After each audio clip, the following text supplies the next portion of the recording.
Alright, so I'm going to do a little bit of maintenance on the old IDI here. I've already fixed a couple of the injector leaks before I realized, why not record?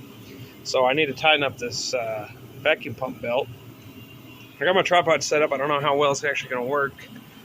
I'll get you guys in there, and then we'll get working. So actually, to tighten up this belt, there's an adjustment here. So you stick a 3/8 ratchet in here, and you take loose this bolt, and another bolt back in here. It's right there at the end of my middle finger. There's a bolt there, and then you pry down on the ratchet, and it tightens up the belt. And then you take your 10 mil wrench and tighten up those two bolts, and then you can get it. So I don't know if I'll get in the shot or not, but we'll try not to.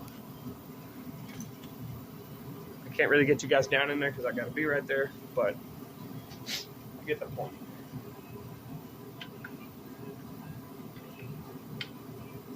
I like using the flex head ratchet from Pittsburgh or from Harbor Freight.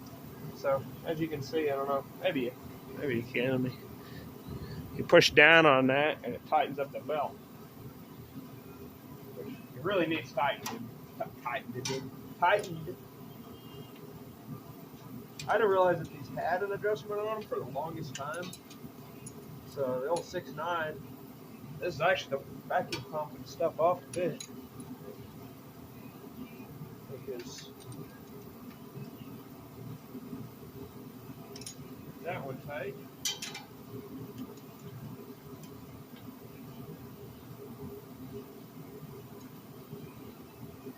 Which in turn should actually tighten up some on that alternator belt. I need to tighten it up, but it's not near as bad. It's a lot harder to do because I switched to a 3G alternator from Ford Taurus, and it's a lot harder to tighten it up since switching it. These are actually, this alternator, you're supposed to use one off of a 94, but I modified the one off of a 99 since I have a bunch of those, the 99 Tauruses. I can just get alternators for them. I think that one come from Pick and Pull one time when starters, alternators, and other stuff was on sale, and I got that one because I thought the one was going out in my Taurus. Turns out went out on the other Taurus. But this is an IDI. We're not working on the Taurus. Whoops. So that's tighter. I don't know how these belts are on this, honestly. Power steering belt has cracks, but you don't need to worry about that. Yeah, see the alternator belt. It's a lot tighter. I could probably get it tighter, but I have to almost have two people because I got to stick a pry bar in here behind the alternator and pry against the thermostat housing. Yeah, thermostat housing, and pry it back and tighten it. And then, of course, break that bolt loose. I guess I could. We got some tools. I know what it takes to get it. It's like a 9/16 and a 15, if I remember right, because of the bolts I used. Because I had to through bolt it through here, and that pulls that bracket over a little too far, and yeah, it's not the greatest, but it charges. Damn phone. So I lied. The bottom alternator bolt is a 16, and so we're going to break that loose. We'll have to retighten up our belt. Don't need to go very far with this. Just enough to get it to turn a little. Then we'll need a pry bar. Here we got my pry bar. It's actually got the Pittsburgh Special. I got some Hart and I got some Harbor Freight tools. And I got some no-name shit. Sorry my lighting is so terrible. Ooh, I need a longer pry bar. Let me get a longer pry bar. It identifies as a pry bar. It's a pry bar if you want it to be. It's 2024, people. It's whatever it wants to be. Oh, don't exactly work. Oh, maybe it does. Right on that thermostat housing. Okay, I gotta move you guys out of the way so I can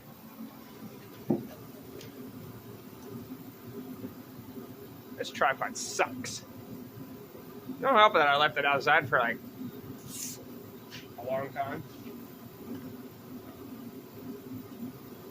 Oh yeah, that's totally gonna hurt. Now the question is, how am I gonna hold the bar and this at the same time? I need like 3 hands. Anyone of them gonna lend a paw or a mitt? Maybe I can get it. Might have to turn the ratchet right here.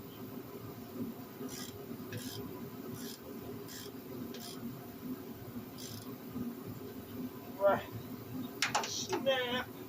Snaps the ear off the alternator. Completely ruins it.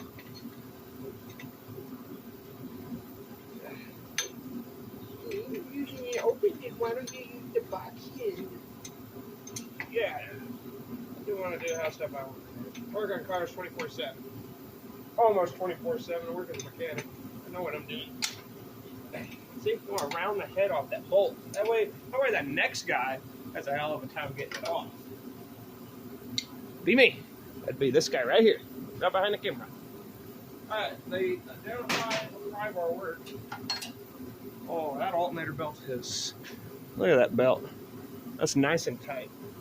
And the vacuum pump's even tighter than it was.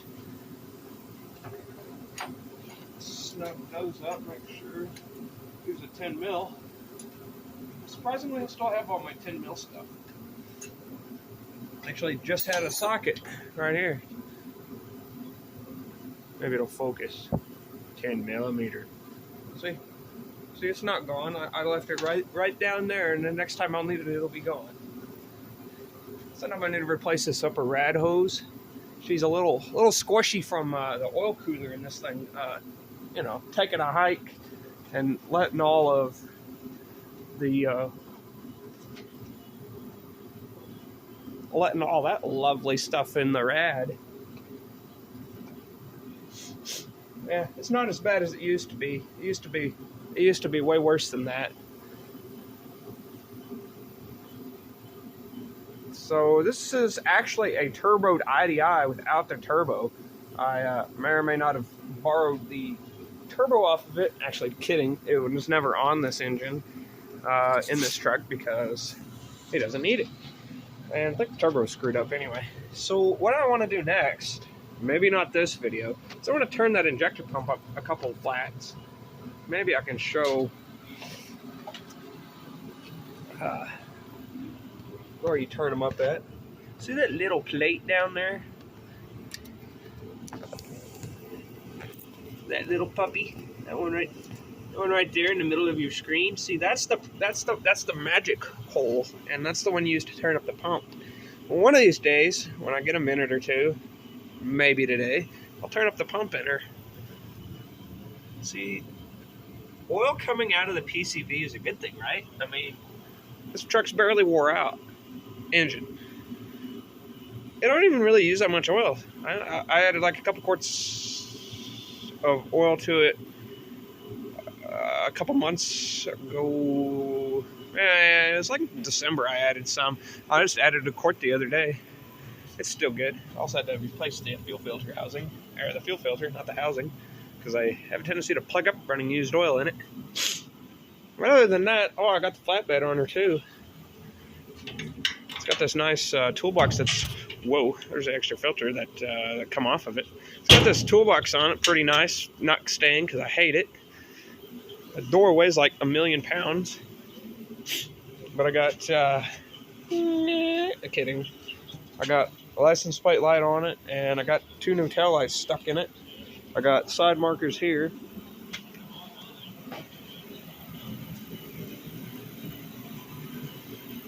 But anyway, we might turn the pump up, we might not. I'll see you guys in the next one. Thanks for watching.